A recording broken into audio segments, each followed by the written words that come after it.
Hola, soy el doctor Russell Barkley. Soy catedrático de Psiquiatría Clínica en la Universidad de Medicina de Carolina del Sur, en Charleston, Estados Unidos. Bienvenidos a esta charla para padres en Internet. En esta primera charla trataremos de entender la naturaleza del TDAH.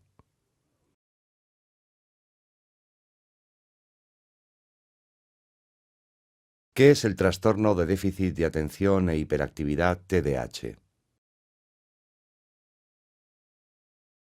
Al TDAH se le considera un trastorno del desarrollo, es decir, un trastorno en el que los niños y los adolescentes muestran síntomas que no son adecuados para su edad.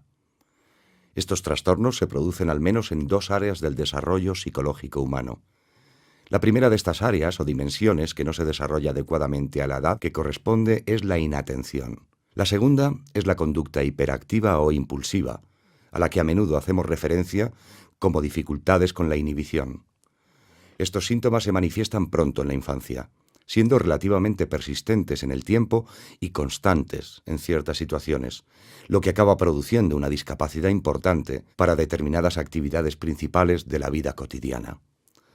Por otro lado, estos síntomas no pueden deberse a otros trastornos, como un trastorno generalizado del desarrollo, autismo infantil, síndrome de Asperger, retraso mental grave, psicosis u otro tipo de problemas mentales. ¿Cuándo se descubrió el TDAH? En realidad se descubrió hace varios siglos. El primer artículo divulgado en literatura médica relacionado sobre el déficit de atención en humanos fue un capítulo publicado en 1798 en un tratado de medicina escrito por el médico escocés Alexander Crichton. En dicho capítulo, Crichton describía dos tipos de trastornos de la atención denominados hoy en día TDAH, asociado a un patrón de conducta más distraída, hiperactiva e impulsiva, y TDA, o trastorno por déficit de atención, al que muchos investigadores actuales se refieren como tempo cognitivo lento. Este segundo trastorno está caracterizado por síntomas como soñar despierto, mirar al vacío, estar en las nubes, confusión mental y por hipoactividad más que por hiperactividad. No obstante, este trastorno acumula un largo historial, como pueden ver aquí, al haberse originado hace varios cientos de años. En 1902, George Steele impartió varias conferencias que al final fueron publicadas en la prestigiosa revista médica The Lancet. En estas conferencias, Steele describía algunos niños que él había reconocido en el ejercicio de su profesión, de los cuales todos manifestaban diversos síntomas del trastorno. A pesar de que aún no se le denominaba TDAH, Steele aludía al trastorno como un déficit de control moral o la incapacidad de regular la propia conducta considerando con antelación las consecuencias de esa conducta. En principio se consideró esta serie de artículos como su primer antecedente histórico, hasta que, hace casi 10 años, se descubrió el tratado de Alexander Crichton, que lo antepuso al de 1798. A pesar de ello, las conferencias de George Steele son muy importantes para describir no solo una serie de sus síntomas, sino varios problemas clave asociados con dicho trastorno, como por ejemplo agresividad, problemas para relacionarse con los compañeros, estrés en las relaciones familiares, dificultad con el rendimiento escolar, etc. En los primeros años del siglo XX fueron apareciendo varios artículos que trataban sobre niños que manifestaban síntomas de TDAH, que aparentemente habían desarrollado las dificultades de conducta como consecuencia de haber padecido alguna enfermedad cerebral o lesiones cerebrales. Por consiguiente, en esta época se refería a menudo a los síntomas como un trastorno de la conducta postencefalítico en los casos en los que se había desarrollado como consecuencia de una infección cerebral a la que el niño había sobrevivido. También podrían hacerse referencia a un síndrome del niño con lesión cerebral en los casos en los que las dificultades se habían originado a partir de algún tipo de lesión, trauma, enfermedad o tumor cerebrales. En el caso de algunos niños, se hablaba simplemente de padecer un síndrome de inquietud. Algunos de estos niños sufrían retraso mental. No obstante, observamos que a principios del siglo XX ya se describían casos, incluso cuando el término de trastorno por déficit de atención con hiperactividad no se había inventado todavía. El nombre de TDAH ha cambiado varias veces a lo largo del siglo pasado. Vamos a ver algunos de estos nombres.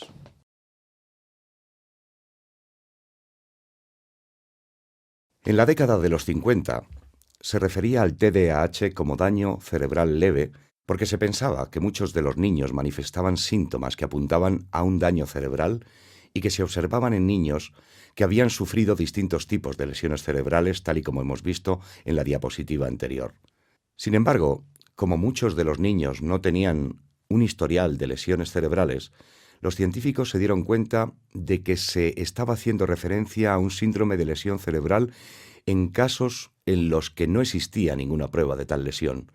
Por lo tanto, a principios de los años 60 comenzaron a denominarlo disfunción cerebral mínima, nombre que refleja el hecho de que el cerebro no funciona con normalidad a pesar de no disponer de pruebas médicas que demuestren que ese niño haya sufrido algún daño en el cerebro.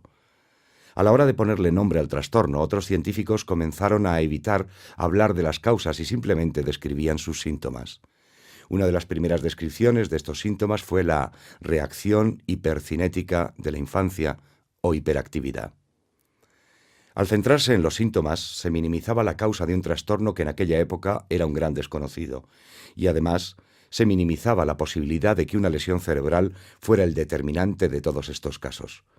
Por otra parte, también se centraban principalmente en las manifestaciones conductuales del trastorno, algo que resulta más fácil de describir y confirmar en los estudios de investigación. En la década de los 70 se cambió el nombre a síndrome del niño hiperactivo, y a pesar de ser la hiperactividad el principal síntoma que le puso nombre, el propio síndrome incluía en realidad otros síntomas, como dificultades por inatención o distracción, problemas de inhibición y un escaso control de impulsos, además de dificultades para controlar las emociones y, en particular, las emociones impulsivas. En la década de los 80 se le empezó a conocer como trastorno por déficit de atención. En función de los síntomas que el trastorno presente, a veces se suelen establecer dos subtipos del TDA, con hiperactividad o sin hiperactividad. Sin embargo, en la década de los 90 se volvió a cambiar el nombre a trastorno por déficit de atención con hiperactividad, admitiendo que muchos casos del TDAH mostraban síntomas de hiperactividad, sobre todo durante la infancia. En la actualidad, el nombre es trastorno por déficit de atención con hiperactividad o TDAH.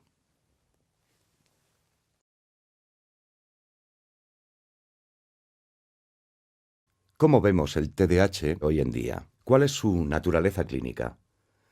Como antes dije, el TDAH está caracterizado por dificultades en dos áreas del desarrollo neuropsicológico, o lo que es lo mismo, que hay dos factores psicológicos que no se desarrollan a la edad correspondiente en el niño con TDAH. Mencionaba antes que una de estas dimensiones consiste en una inhibición pobre que con frecuencia se manifiesta en forma de síntomas de hiperactividad o impulsividad. En concreto, se sabe que los niños que padecen TDAH tienen problemas de impulsividad verbal.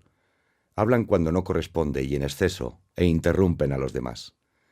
Asimismo, experimentan dificultades para controlar su conducta o sus síntomas motores, lo que les conduce a mostrar esa conducta hiperactiva, inquieta y agitada. También reaccionan a los acontecimientos mucho más rápido que otros niños. Por otra parte, existe un impulso cognitivo asociado con el TDAH en el que apreciamos que la actitud impulsiva que los niños con trastorno manifiestan a menudo indica que parecen no tener en cuenta las consecuencias de sus acciones antes de actuar. Tampoco son capaces de esperar o de aplazar las gratificaciones, lo que significa, por tanto, que son incapaces de trabajar más tiempo para obtener mayores recompensas. Parece que prefieren consecuencias menores y mucho más inmediatas.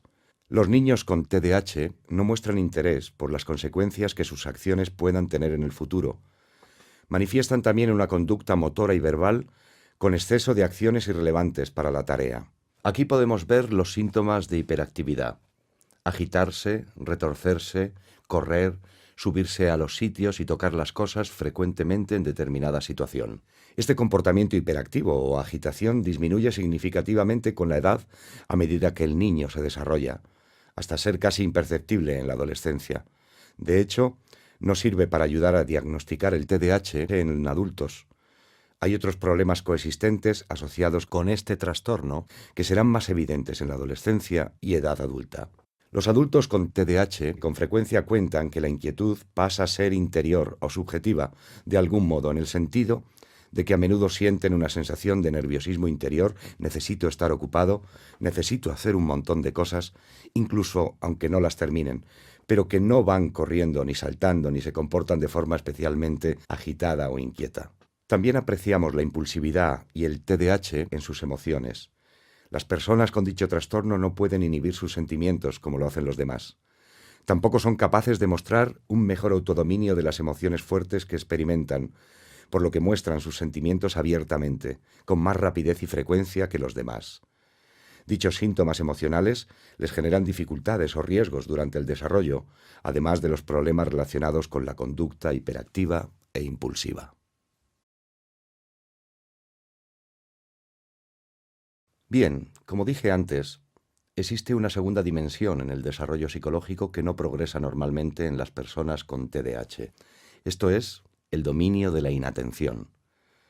Sin embargo, llamar a alguien inatento no es de mucha ayuda, clínicamente hablando, para que los profesionales hagan un diagnóstico, puesto que hay muchos trastornos psiquiátricos y del aprendizaje que se asocian a la falta de atención, por lo que no nos basta para conocer el tipo de trastorno que la persona pueda padecer. Sabemos además que existen por lo menos 6 tipos de atención que dependen de distintas redes del cerebro. Tenemos excitación y nivel de alerta. Tenemos también la atención selectiva o la capacidad para elegir o discernir entre lo que es importante y lo que no lo es.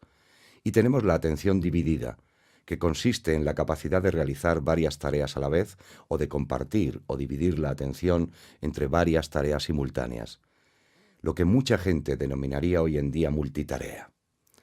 Por otro lado, tenemos el límite hasta el que podemos procesar una gran cantidad de información de una vez, conocido como amplitud de aprehensión.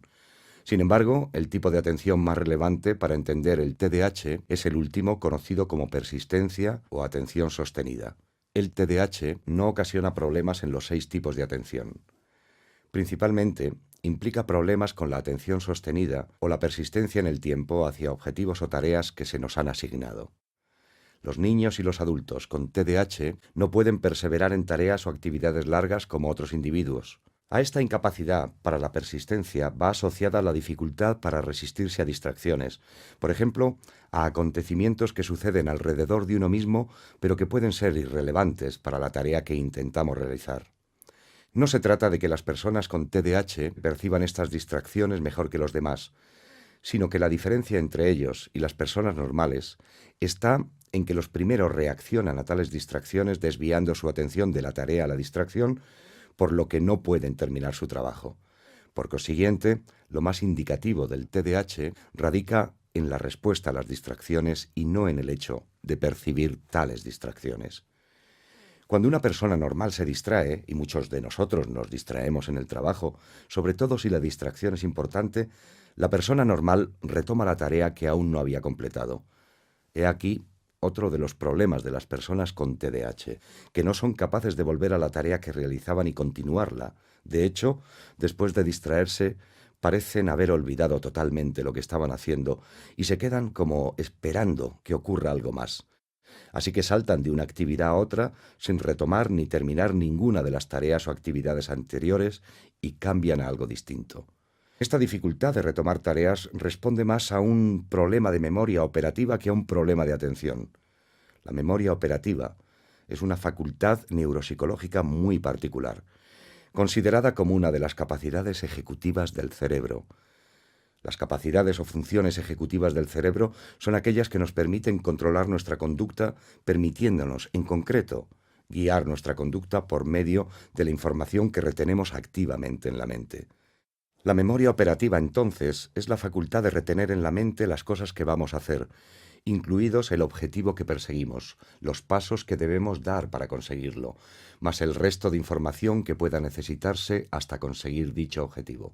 Por lo tanto, tenemos pruebas de que el TDAH está asociado no solo con problemas de atención, sino también con una discapacidad en la memoria operativa. Consideren que la memoria operativa es recordar que hay que hacer cosas, recordar lo que vamos a hacer, cuál es el objetivo y cómo pretendemos conseguirlo. Así, vemos que el TDAH implica más que solo la conducta hiperactiva, impulsiva o inatenta. Tiene que ver también con la memoria operativa. Y puesto que la memoria operativa es una de las facultades ejecutivas cerebrales, como ya dije, todo apunta a que el TDAH bien podría tratarse de un trastorno de las funciones ejecutivas del cerebro, más que de un trastorno de la atención. Muchos investigadores actuales, incluyéndome a mí mismo, estamos convencidos de que el TDAH es realmente un trastorno por déficit de las funciones ejecutivas, en lugar de tratarse solo de la incapacidad para prestar atención.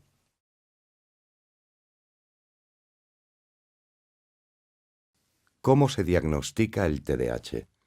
Los profesionales utilizamos lo que llamamos el DSM-4, el Manual Diagnóstico y Estadístico de los Trastornos Mentales. El 4 significa que es la cuarta edición, publicada en 1994 por la Asociación Estadounidense de Psiquiatría. Este manual contiene criterios de diagnosis específicos que deben utilizarse en Estados Unidos para diagnosticar diferentes trastornos mentales, y es donde encontramos los criterios recomendados para identificar los casos de TDAH. Dichos criterios abarcan dos grupos de síntomas. El primero contiene los síntomas de inatención de la lista que ven en la diapositiva. Hay 9 síntomas. Cada uno de los síntomas describe un tipo concreto de problema de atención. Puede producirse a menudo o con mucha frecuencia y considerarlo entonces un síntoma. Por consiguiente, si a un individuo le cuesta estar atento parte del tiempo o en raras ocasiones, o por ejemplo, tiene dificultad para prestar atención a los detalles o a seguir instrucciones de vez en cuando, estos no se considerarían síntomas. Los síntomas deben darse a menudo o con mucha frecuencia para que puedan señalar a un desarrollo inapropiado. Entonces, es preciso manifestar al menos 6 de los síntomas de la lista para diagnosticar TDAH, o bien que se estime que el individuo muestra síntomas suficientes de inatención. En este manual se recoge una segunda lista con 9 síntomas de conducta hiperactiva e impulsiva que aquí pueden ver. De nuevo, estos síntomas deben darse a menudo o muy frecuentemente para que puedan considerarse importantes clínicamente hablando. Por otro lado, recuerden que un niño o un adolescente tiene que manifestar por lo menos 6 de los 9 síntomas para un diagnóstico de TDAH. Existen otros criterios que los facultativos están obligados a tener en cuenta, además de identificar los síntomas de las dos listas. Deben afirmar que los síntomas están presentes a lo largo de un periodo mínimo de 6 meses. El médico también tiene que verificar que los síntomas han ocasionado algún tipo de discapacidad en una actividad principal cotidiana y que se han desarrollado antes de la edad de 7 años. Sin embargo, las investigaciones posteriores revelaron que 7 años no es una buena edad como criterio. En ediciones posteriores de este manual, el comienzo de los síntomas se pospondrá hasta la edad aproximada de 12 a 16 años, es decir, que los síntomas tienen que desarrollarse en algún momento de la infancia o durante la adolescencia. Hoy en día, estos síntomas deben presentarse en diversas situaciones. Si un niño solo tiene dificultad para concentrarse en hacer los deberes por la noche, o solo tiene dificultad para ponerse el pijama, no se le diagnosticaría TDAH, puesto que los problemas existen únicamente en una situación concreta. Los síntomas del TDAH se manifiestan en diferentes situaciones, como vamos a ver más tarde, aunque no aparecen necesariamente en todas las situaciones con el mismo grado de intensidad. Ahora, otro criterio que debe cumplirse para emitir un diagnóstico de TDAH es que los síntomas tienen que conducir a una discapacidad.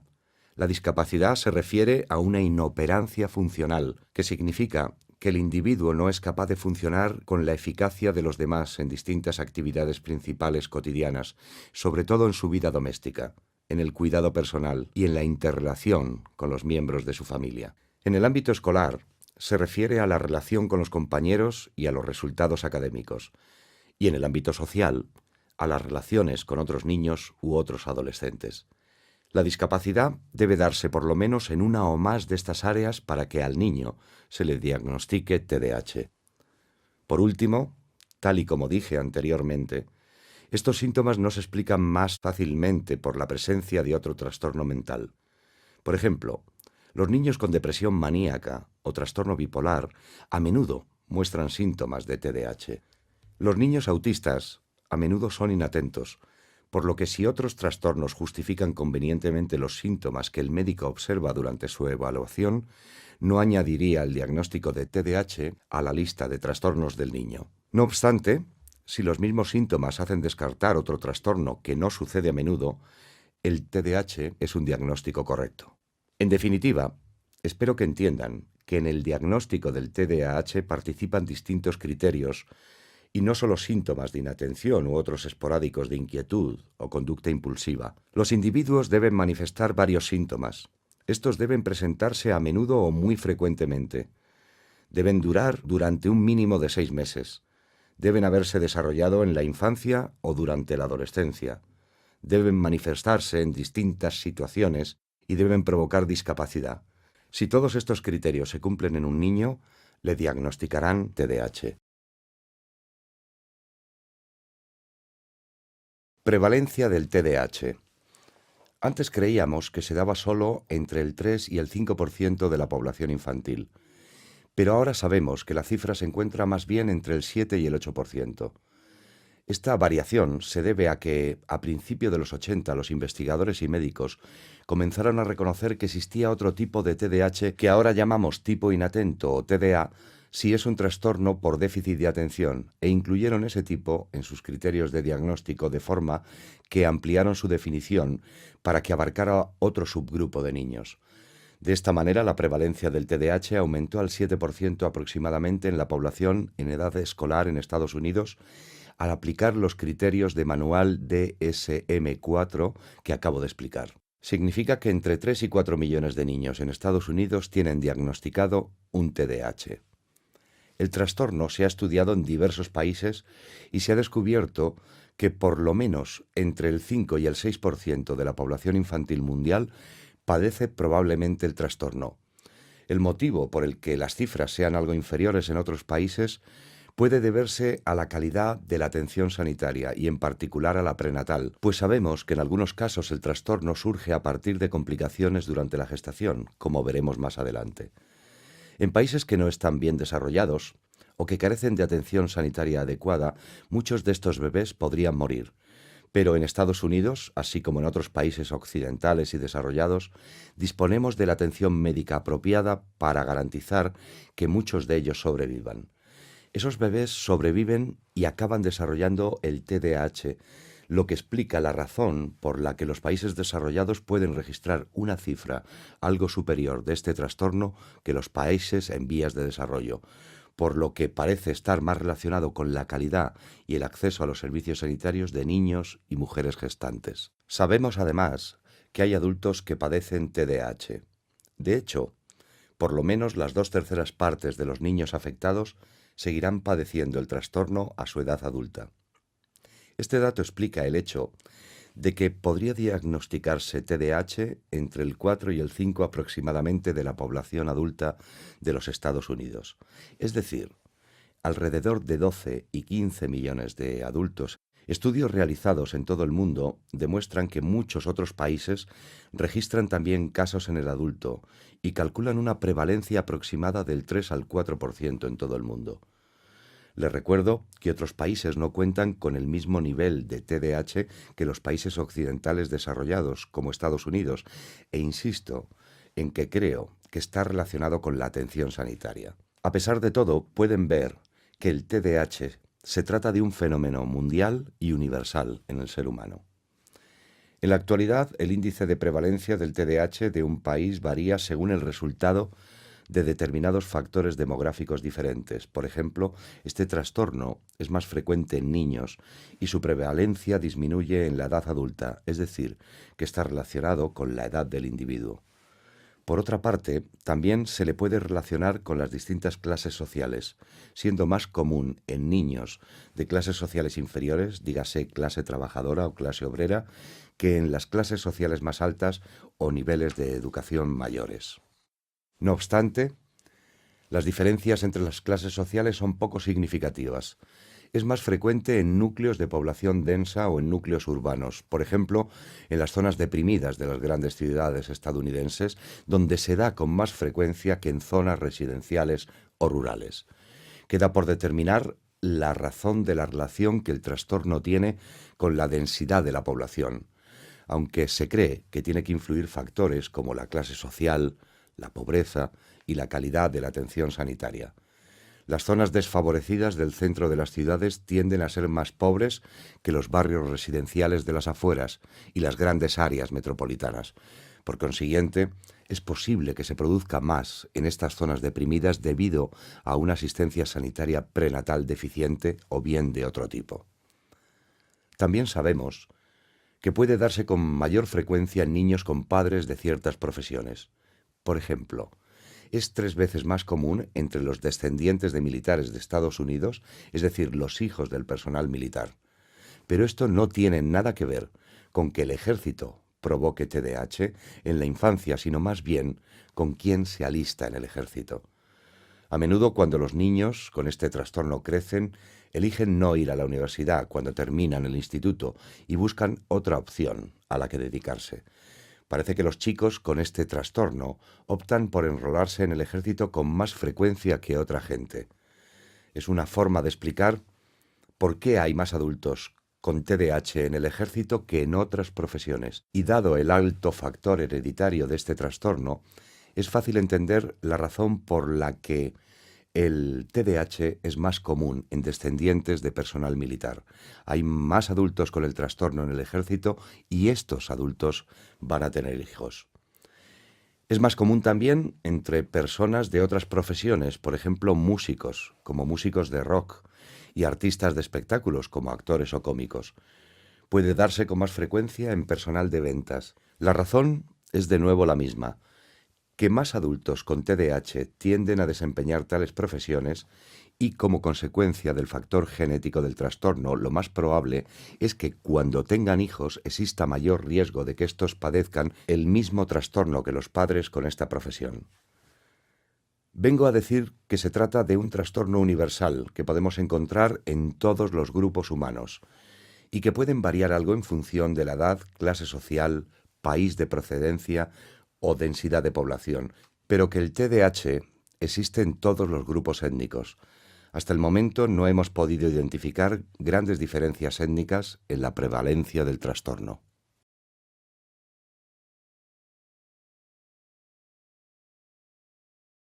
Tal y como dije anteriormente, los síntomas del TDAH no se manifiestan con la misma intensidad en las diferentes situaciones, lo que significa que pueden oscilar significativamente dependiendo del entorno o de la situación en la que se encuentre el niño. Aquí vemos una lista de lugares en los que el niño afectado se suele desenvolver bien, en la lista de la izquierda de la diapositiva. Estos niños se desenvuelven mucho mejor cuando están realizando actividades que disfrutan, que les divierte, o bien cuando las consecuencias de las acciones que se les indican que realicen se producen inmediatamente. También experimentan menos dificultad cuando reciben con mayor frecuencia información de los demás. Asimismo, parece que responden bien cuando las consecuencias son muy llamativas. Hace que sea muy importante para el niño.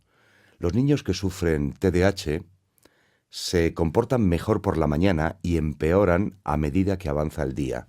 Aparte, parece que se desenvuelven mejor en situaciones supervisadas que sin supervisar. Si un niño está tratando solamente con una persona, se comportarán mejor que si se encuentra en un entorno de grupo, por ejemplo, una clase. Estos niños también se desenvuelven mejor si la situación es relativamente nueva, y en cambio, si están muy familiarizados con la situación o ésta es muy aburrida, pueden experimentar más dificultades para controlar sus síntomas. Por varios motivos, los niños que padecen este trastorno parecen comportarse mejor con sus padres que con sus madres. No quiere decir que las madres estén haciendo algo mal. En primer lugar, apunta al hecho de que todos los niños en general se portan mejor con sus padres que con sus madres, hecho que ocurre porque los padres suelen ser más grandes, más fuertes y disciplinan a los niños más rápido en comparación con las madres. Las madres tienden más a hablar a sus niños, a razonar con ellos e intentan utilizar el vínculo entre ellos con el fin de animarles a que se porten bien. Debido a numerosas razones, esta estrategia que usan las madres no es particularmente efectiva con el niño, y es porque este trastorno está asociado con problemas a la hora de seguir normas e instrucciones, es decir, a la hora de utilizar el lenguaje para controlar su conducta. Y puesto que las madres parecen hablar más con los niños que los padres, ellas van a experimentar más dificultades, porque el lenguaje que utilizan con él y en concreto las instrucciones y directrices que les marcan no va a ejercer ninguna influencia de control sobre la conducta de ese niño. Decimos que parece que los niños con TDAH se comportan mejor cuando están con personas desconocidas que cuando se encuentran con personas muy conocidas, por ejemplo sus padres. Todos los niños se muestran más reservados si están con extraños, por lo que tiene sentido que su conducta sea también distinta cuando están con extraños que cuando están con sus padres u otros familiares. Por último, la investigación demuestra que los niños con TDAH parecen comportarse mejor cuando los están examinando en la consulta del médico que cuando están en la sala de espera antes de pasar a la consulta. Como apunté anteriormente, esto parece responder al hecho de que la consulta está asociada a encuentros persona a persona con el médico, mientras que en la sala de espera hay más gente, a menudo otros niños, lo que suscita una conducta más disruptiva. La situación de la derecha del diagrama implica que el niño necesita mostrar más autocontrol o autorregulación que durante las situaciones de la lista de la izquierda. Tal y como dijimos antes, el trastorno va asociado a un problema de las funciones ejecutivas, que no es más que otra forma de llamar a la capacidad del hombre de conseguir el control de uno mismo o de autorregularse.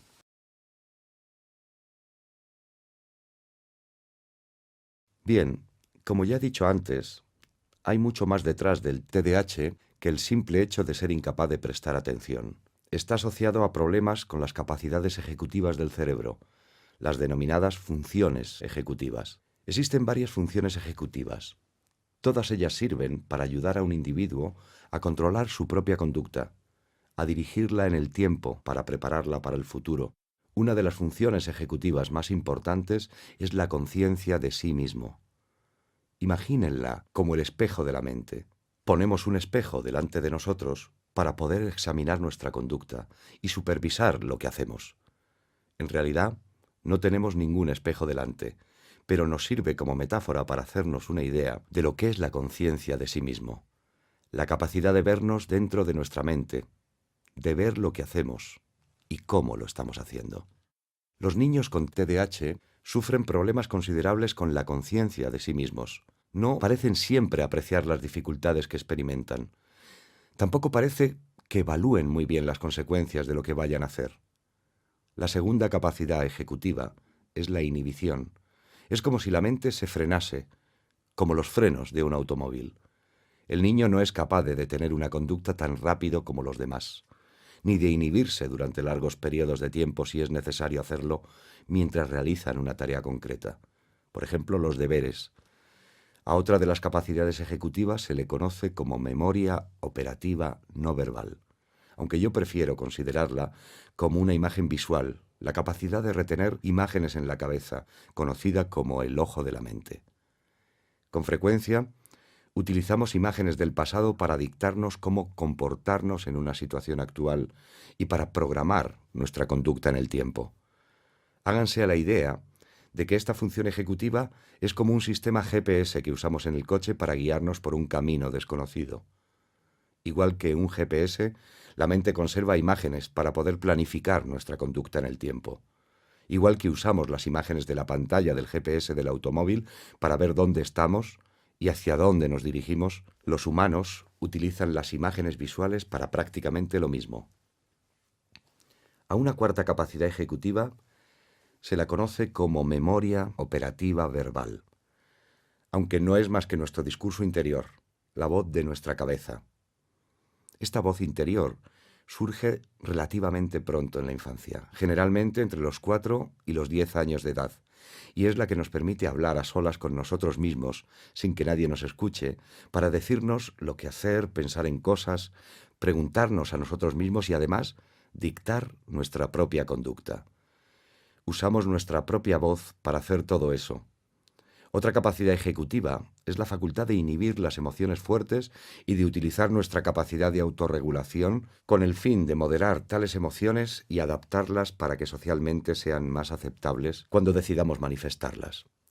Es como si fuera el corazón de la mente. Vemos que los niños con TDAH experimentan mucha más dificultad a la hora de inhibir y autorregular sus emociones, lo que quiere decir que muestran sus emociones antes y con mayor intensidad que otras personas. Otra capacidad ejecutiva que aquí vemos es la facultad de planificar y resolver problemas. No se trata solo de la capacidad de pensar con antelación, sino de la capacidad de concebir varias maneras posibles de hacer algo, varios planes que servirían para conseguir un objetivo, y de evaluar cada opción para establecer cuál es la que con mayor probabilidad nos va a llegar a conseguirlo. A esta capacidad de planificar y resolver problemas podríamos considerarla como el terreno de juego de la mente, o la capacidad de jugar con la información que conservamos en la mente con respecto al futuro, con el fin de descubrir diversas formas o combinaciones para hacer cosas con el objetivo de desarrollar el plan más eficaz. Vemos entonces que el sistema ejecutivo del cerebro comprende 6 funciones ejecutivas, por lo menos. El espejo de la mente, o conciencia de sí mismo. El freno de la mente, o inhibición. El ojo de la mente, o la capacidad de retener imágenes. La voz de la mente, o la capacidad para hablar con nosotros mismos. El corazón de la mente, o la capacidad de controlar nuestras emociones. Y por último, el terreno de juego de la mente, o la capacidad de jugar mentalmente con la información para descubrir diferentes opciones de hacer las cosas. Todas estas funciones ejecutivas nos ayudan a controlar nuestra conducta, o lo que es lo mismo, son la fuente de la autorregulación humana. Se desarrollan lentamente en el tiempo, de una en una, y a lo largo de la infancia, hasta que en la edad adulta el humano dispone de un mínimo de 6 funciones ejecutivas como herramientas mentales.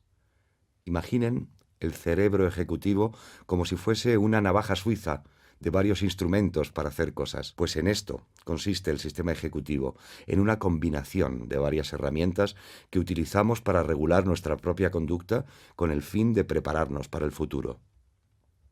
El TDAH interfiere en el desarrollo de esas 6 capacidades ejecutivas, interrumpe el desarrollo y provoca en el niño con TDAH un retraso del desarrollo de las funciones ejecutivas de un 30% como mínimo.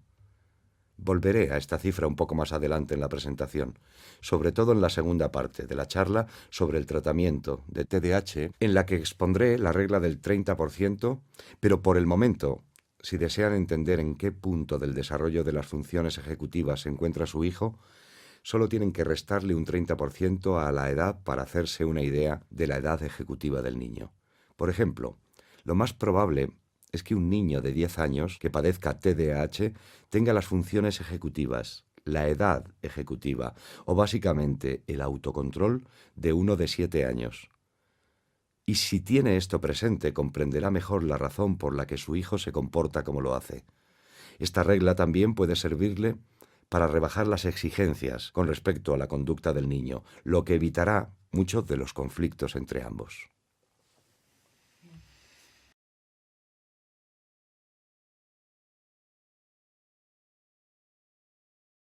Ahora que les he explicado las capacidades o funciones ejecutivas, veamos qué podemos esperar observando niños con TDAH que evidencien tales deficiencias ejecutivas. En primer lugar, como he dicho, estos niños tienen serios problemas con el autocontrol, la autodisciplina, la fuerza de voluntad y la capacidad de regular su propia conducta. Por eso necesitan que otras personas intervengan con mayor frecuencia para ayudarles a controlarse. Este hecho explica la razón por la que son tan difíciles de criar comparados con los niños normales de la misma edad, porque necesitan la intervención de los padres mucho más a menudo para que éstos les ayuden a controlar su conducta. Podríamos también observar estos déficits ejecutivos en la limitada conciencia de sí mismos que ellos tienen. No aparentan ser conscientes de lo que hacen, ni de la impresión que causan a otros niños o adultos o de las consecuencias inmediatas de lo que vayan a hacer. Simplemente no pueden supervisar su conducta tan rápido como lo hacen los demás. Es frecuente que los niños con TDAH acaban diciendo que son mejores haciendo algo de lo que realmente son. Es decir, los niños con este trastorno se discriminan positivamente en su autoevaluación y no se aprecia el grado de déficit ni las dificultades que puedan experimentar para una tarea o una situación particulares. Se podrían observar dificultades con la imagen visual de hechos acontecidos anteriormente, algo que se manifestaría en una pobre retrospectiva o en la falta de capacidad para mirar atrás a su experiencia pasada antes de decidir qué hacer en cierta situación. Tendrían también dificultades para mirar hacia adelante, prever, para pensar en lo que ocurriría si optan por determinado tipo de conducta. Esto va a conllevar que sean menos capaces de anticiparse y preparar el futuro.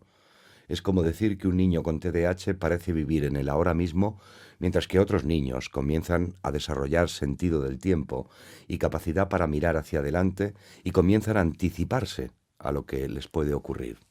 Ahora entenderán la razón por la que los niños con TDAH a menudo carecen del sentido del tiempo y no son capaces de organizar sus tareas con relación al tiempo, igual que otros niños pueden hacerlo. Es posible incluso que se den cuenta de que su hijo no hable mucho sobre la hora, sobre ayer o mañana, ni sobre cuándo hay que acabar las cosas. Ocurre porque estos niños ni siquiera piensan en el tiempo. A consecuencia de las dificultades con la voz de la mente o seguir las instrucciones verbales, veríamos que a estos niños les costaría seguir órdenes y concluir tareas siguiendo las instrucciones que otras personas les dan. Les costaría comprender la naturaleza global de lo que ven, oyen o leen. Por tanto, verá que su hijo con TDAH parece no entender completamente lo que está leyendo como lo entienden otros niños, y es porque no es capaz de retener en la mente la información que acaba de leer o de escuchar con el objeto de asimilarla.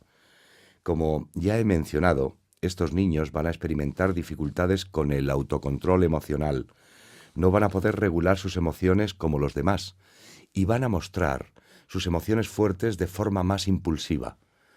Pero esta dificultad viene también asociada a problemas de motivación, es decir, no son capaces de mantener la motivación durante un tiempo en actividades o tareas particularmente aburridas. No parece que puedan motivarse a ellos mismos y, en cambio, parecen depender de consecuencias externas con respecto a si van o no y durante cuánto tiempo a ser capaces de trabajar. También observaríamos síntomas de una función ejecutiva deficiente en las dificultades que los niños experimentan a la hora de resolver problemas en ciertas situaciones. Si se enfrentan a una situación para la que no disponen de una solución inmediata o de medios para resolver un problema, observará que no se les ocurren tantas formas de tratar el problema como a otros niños, es decir, que son incapaces de simular o reflexionar varias opciones posibles para afrontar el problema. Por consiguiente, cabe esperar que la mayoría de los niños con TDAH no solo van a manifestar síntomas de inatención, distracción, impulsividad y dificultades por conducta inquieta e hiperactiva, sino que también van a manifestar numerosas dificultades con estas capacidades ejecutivas.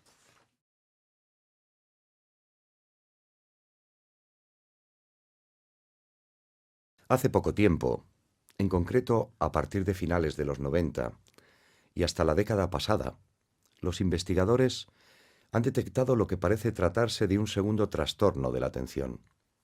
Hasta hace poco, pensábamos que se trataba solo de un subtipo diferente de TDAH, pero los estudios realizados en estos últimos meses han demostrado que este otro trastorno de la atención es en realidad distinto del TDAH y no uno de sus tipos, aunque en algunos casos pueda coincidir. A este trastorno de la atención se le denomina tempo cognitivo lento, debido al lento procesamiento cognitivo.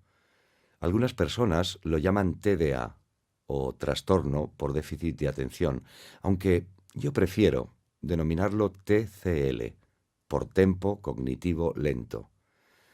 La explicación está en que antes se llamaba TDA al trastorno general que ahora denominamos TDAH, por lo que, al ser algo confuso, los investigadores prefieren utilizar la sigla TCL.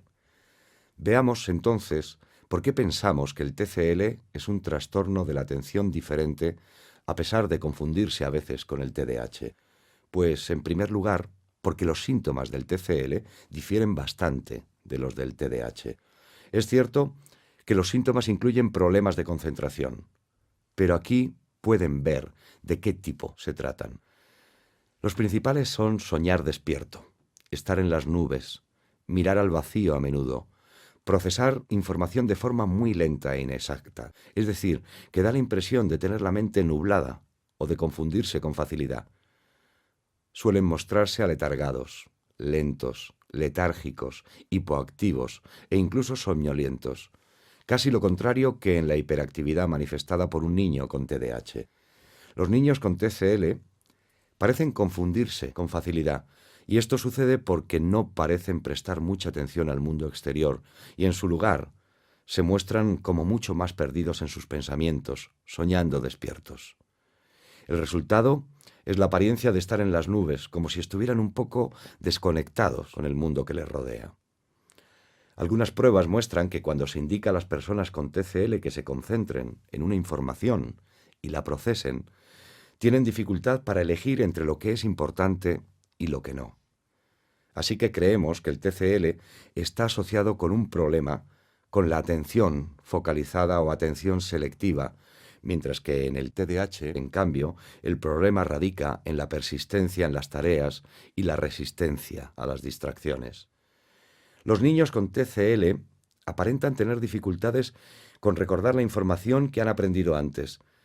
Tienen problemas con la memoria a largo plazo, mientras que los niños con TDAH se trata más bien de la memoria operativa o de recordar lo que les han pedido que hagan. Los niños con TCL parecen estar apartados socialmente, se muestran algo reticentes o aprensivos a la hora de participar en relaciones sociales y pueden ser algo tímidos, posiblemente incluso ansiosos socialmente.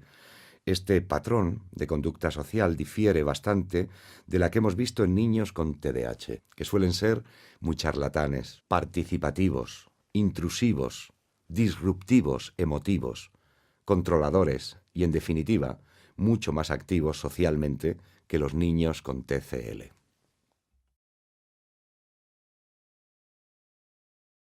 Aquí tienen algunas de las características asociadas con el TCL que lo diferencian del TDAH. El TDAH, con frecuencia, se asocia al trastorno negativista o al trastorno de la conducta. El trastorno negativista alude a un patrón de conducta hostil, desafiante, discutidora. El trastorno de la conducta se refiere al comportamiento antisocial o delictivo. Los niños con TDAH son mucho más propensos a padecer estos trastornos, mientras que los niños con TCL parecen mostrar índices menores de agresividad, o TND-TC. Los niños con TCL tampoco experimentan dificultades con la impulsividad o la inhibición, por lo que no les vemos hablar en exceso, interrumpir a otros o actuar sin tener en cuenta las futuras consecuencias. Los niños con TCL parecen sufrir más problemas con la autoorganización, esto es, la organización de sí mismos y de los materiales que necesitan para hacer las cosas. Además, les resulta difícil resolver problemas tanto o más que a niños con TDAH. Sin embargo, no muestran tantas dificultades con la impulsividad ni con la automotivación o la gestión del tiempo, como les ocurre a los niños con TDAH. Las dificultades en el colegio con los niños con TCL parecen estar relacionadas con el inicio del trabajo, así como con la precisión del trabajo que realizan. La dificultad con empezar el trabajo parece deberse que sueñan despiertos en exceso y no prestan atención a lo que les han dicho que hagan. La dificultad con la precisión tiene que ver con el hecho de que no procesan la información con la rapidez y exactitud que otros niños, por lo que cometen más errores en los deberes. En cambio, los niños con TDAH suelen empezar el trabajo pero nunca lo terminan. Se distraen con facilidad, Pasan de una actividad a otra y con frecuencia se les ve despistados de las actividades y pendientes de lo que sucede alrededor de ellos en el aula. Su problema escolar responde a que no producen tanto como los demás niños y a que no terminan el trabajo que empiezan. Es decir, que tienen un problema de productividad, mientras que el problema de los niños con TCL consiste más en la corrección del trabajo que realizan. Posiblemente los niños con TCL encontrarán más dificultades con las matemáticas en clase, mientras que los niños con TDAH tendrán más carencias en caligrafía, lectura, lengua y ortografía.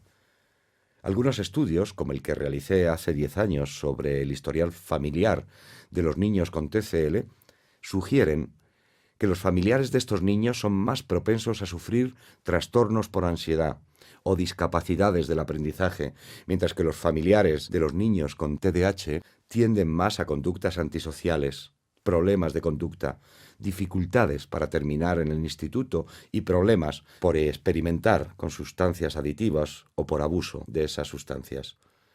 Es posible que sufran problemas de depresión, aunque hay dudas al respecto. Ambos grupos de niños, con TCL y con TDAH, ciertamente muestran una tendencia a desarrollar depresión, y esta puede darse más entre sus familiares. Por otro lado, comparado con los niños con TDAH y con otros niños, sabemos que es más probable que los niños con TCL manifiesten síntomas de ansiedad o incluso trastornos por ansiedad. Existen pocos estudios sobre los tratamientos que pueden ayudar a los niños con TCL, pero los pocos que existen muestran que los tratamientos que pueden funcionar en el TDAH no producen las mismas mejorías en los pacientes con TCL. Por ejemplo, en los estudios en los que administramos a niños con TCL fármacos estimulantes que se utilizan para tratar el TDAH, de los cuales el 65% tomó estimulantes, descubrimos que el grado de mejoría de estos niños fue muy inferior en el caso del TCL. A pesar de paliar sensiblemente los síntomas, la mejoría era tan leve que se desaconsejó que continuaran con el tratamiento. Tan solo el 20% de los niños respondió lo suficientemente bien al tratamiento como para justificar que se les siguiera administrando después del ensayo clínico. Por consiguiente, creemos que los medicamentos estimulantes no perjudican al niño con TCL, pero que tampoco parece que les ayuden mucho. Mi estudio revelaba que en caso de funcionar los fármacos estimulantes era preferible administrar pequeñas dosis, mientras que a menudo tenían que subirse los niveles moderados a dosis más altas en los casos de niños con TDAH. Uno de los fármacos utilizados para tratar el TDAH es conocido como atomoxetina. No existe ningún estudio sobre si la atomoxetina ayuda o no a niños con TCL. Me da la impresión de que podría merecer la pena intentar tratar a estos niños con este fármaco, ya que son más propensos a sufrir ansiedad. Y existe algún estudio que sugiere que la atomoxetina puede tratar la ansiedad cuando coexiste con síntomas de TDAH. Por tanto, la atomoxetina podría ser un medicamento útil para el TCL, aunque aún no lo sabemos. Existe otro medicamento para el TDAH que se comercializó en 2009, conocido por Guanfacina XR, de liberación retardada. No constan estudios en los que se haya administrado Guanfacina XR a niños con TCL. No obstante, podría servir como medicamento válido puesto que la guanfacina ciertamente parece mejorar la inatención y quizá pudiera mejorar el soñar despierto que se aprecia en el TCL. Pero de nuevo, tampoco lo sabemos porque no se ha investigado. Los estudios han puesto de manifiesto que los niños con TCL responden muy bien a los programas de entrenamiento de habilidades sociales. De hecho, se desenvuelven mejor que los niños con TDAH a la hora de adquirir nuevas habilidades sociales y utilizarlas para mejorar sus relaciones con los demás. Por otra parte, algunos estudios han observado la modificación de la conducta con TCL y han descubierto que los niños con este trastorno también responden bien, incluso mejor que con TDAH, a diversas técnicas de tratamiento de la conducta, como pueden ser sistemas de fichas, el método de coste de respuestas y tiempo fuera, u otros conocidos como modificación de conducta. Necesitamos investigar mucho más en los tratamientos que podrían ayudar a los niños con TCL, pero por el momento hay pocos estudios que nos orienten en el tratamiento recomendado. Hay numerosos riesgos asociados con el TDAH en la infancia y en la adolescencia. El ámbito en el que este trastorno discapacita más es en la educación, y aquí pueden ver algunos resultados obtenidos de los estudios sobre los riesgos asociados al trastorno en el ámbito escolar. Es más probable que los niños no rindan lo suficiente en el colegio y que no acaben las tareas.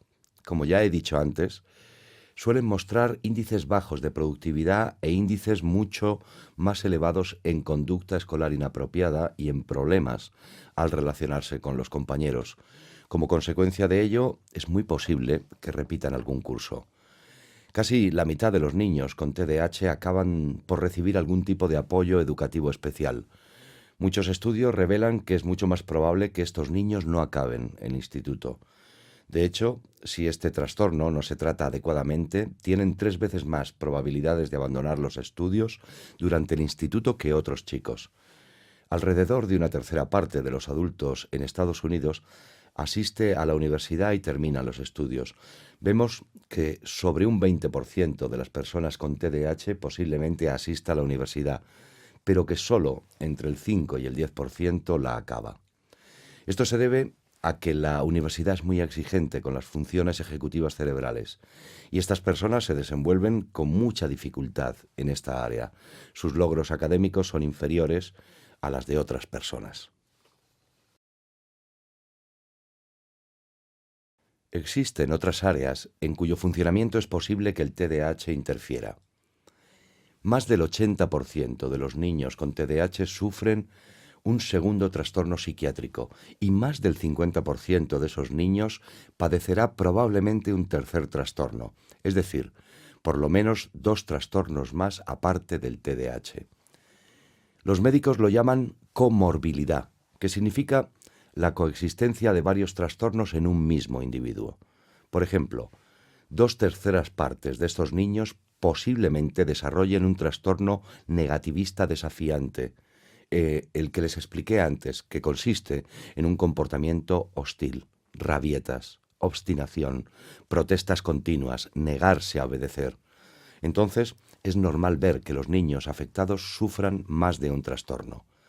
Un 25% de los niños con TDAH pueden ser propensos a presentar síntomas de depresión, como aquí ven, y hasta un 25% de ellos propensos a la ansiedad o a una conducta temerosa. A casi la mitad les cuesta hacer amigos y mantenerlos. Algunos estudios revelan que hasta el 70% de estos niños no tienen buenos amigos cuando empiezan la secundaria o el instituto, algo totalmente constatable si además acaban desarrollando el trastorno negativista o el trastorno de conducta. Trastorno de conducta es tan solo otra palabra o diagnóstico para lo que mucha gente no entendida considera sinónimo de delincuencia. Los que van a desarrollar un trastorno de la conducta o delincuencia son mucho más propensos a experimentar con sustancias ilegales y abusar de ellas. Y como aquí pueden ver, entre el 10 y el 20% de los niños con TDAH como mínimo pueden desarrollar algún trastorno debido al uso de sustancias adictivas durante la adolescencia. Pueden ver aquí que el TDAH también va asociado a una serie de problemas de salud. Muchos de los niños sufren un retraso en el desarrollo de la coordinación motora. Es por esta razón, junto con la inatención y la impulsividad, que suelen tener más tendencia a los accidentes y lesiones que los demás niños, y de hecho, acuden a urgencias con mucha más frecuencia que los demás niños, precisamente por lesiones accidentales. Durante la adolescencia, cuando dejan de ser niños y comienzan a conducir, observamos de 4 a 5 veces más multas por exceso de velocidad y un índice de accidentes al menos de 2 a 3 veces superior entre la franja de la adolescencia, la primera juventud, de los chicos con TDAH comparados con otros adolescentes y jóvenes. Algunas investigaciones realizadas en Suecia revelaron que tenían más tendencia a desarrollar problemas dentales debido a que es menos probable que mantengan un cuidado dental diario adecuado y menos probable que acudan a visitas preventivas al dentista. Aquí ven que el riesgo de sufrir ataques convulsivos aumenta ligeramente a causa del TDAH, aunque ese riesgo es muy pequeño. Únicamente alrededor del 10 o quizá del 15% o menos pueden llegar a desarrollar un trastorno convulsivo. Con respecto a los trastornos del sueño, a menudo están asociados al TDAH, aunque en parte se deben a los problemas de conducta en la rutina del sueño, a que les cuesta prepararse para irse a la cama y quedarse en el dormitorio a la hora de acostarse. Sí es cierto que alrededor del 20 al 25% de los niños sufren interrupción del sueño o un trastorno del sueño real. Se puede identificar a estos niños por el hecho de que cuando duermen roncan muy alto, parecen respirar con dificultad, padecen apnea del sueño, puede que se despierten muchas veces durante la noche, se despierten muy temprano, se encuentren cansados o somnolientos al día siguiente. Siempre que los padres detecten estos síntomas, deberían llevar a sus hijos a que les hagan pruebas por un posible trastorno del sueño. La investigación que yo mismo realicé fue uno de los primeros estudios en revelar que probablemente los adolescentes con TDAH comiencen a tener relaciones sexuales con coito alrededor de un año antes que otros adolescentes. Es probable que estos chicos cambien de pareja a menudo y tengan más compañeros sexuales a lo largo de su adolescencia y su juventud, y poco probable que utilicen métodos anticonceptivos o prácticas sexuales seguras. Por dicha razón, la probabilidad de que sean padres o madres adolescentes es 10 veces mayor. Grosso modo, alrededor de un 30% de los niños de mi estudio a los que seguí hasta su edad adulta fueron padres durante la adolescencia. Como consecuencia también de ese menor uso de contraceptivos, estos adolescentes tienen mayor probabilidad de contraer enfermedades de transmisión sexual que los demás adolescentes. En general, muestran un patrón de actividad sexual de alto riesgo. Por consiguiente, y como pueden ver, el TDAH está asociado con diversos problemas de salud al margen de las dificultades de desarrollo descritas en las diapositivas anteriores. Para concluir, espero que hayan aprendido que el TDAH es un trastorno relativamente prevalente en niños y adolescentes y que lo padecen aproximadamente entre el 5 y el 8% de la población infantil de Estados Unidos. En gran parte, es un trastorno de dificultades en el desarrollo de la atención y la inhibición que origina numerosos síntomas de conducta inatenta, impulsividad y en algunos casos hiperactividad. Sin embargo, supone además un problema más profundo en el desarrollo del cerebro y en las funciones psicológicas. Se debe a que el trastorno está relacionado con déficits en el funcionamiento ejecutivo. Las funciones ejecutivas o capacidades ejecutivas nos permiten regular nuestra propia conducta, lo que significa que el TDAH no solo se trata de un problema con la atención y la inhibición, sino también con el funcionamiento ejecutivo y la autorregulación. Les he explicado además que existe un segundo trastorno de la atención conocido con el nombre de tempo cognitivo lento o TCL. Parece que se trata de un trastorno distinto con un tipo diferente de inatención a la que hemos visto con el TDAH, aunque en ocasiones el TCL se camufla con el TDAH, lo que significa que es posible que el niño padezca dos conjuntos de síntomas o trastornos. Necesitamos investigar mucho más el TCL. Ahora mismo parece que los tratamientos que pueden funcionar en el TDAH no tienen por qué hacerlo en niños con TCL. También espero haberles dejado claro que si un TDAH no es tratado, puede conllevar más riesgos de discapacidades en muchas de las actividades principales de la vida cotidiana, como el funcionamiento familiar, las relaciones sociales, el rendimiento educativo, etc. Les agradezco que hayan asistido a esta charla por Internet. Espero que la hayan encontrado informativa y les invito a participar en otros de mis cursillos de este sitio web cuando lo deseen. Les animo, por otra parte, a visitar la página web de mi editorial, guilford.com, o cualquiera de las librerías principales como Amazon y Barnes Noble si desean ver otros libros a la venta que he publicado para padres sobre el TDAH y otros trastornos. Gracias de nuevo por escuchar esta conferencia. Adiós.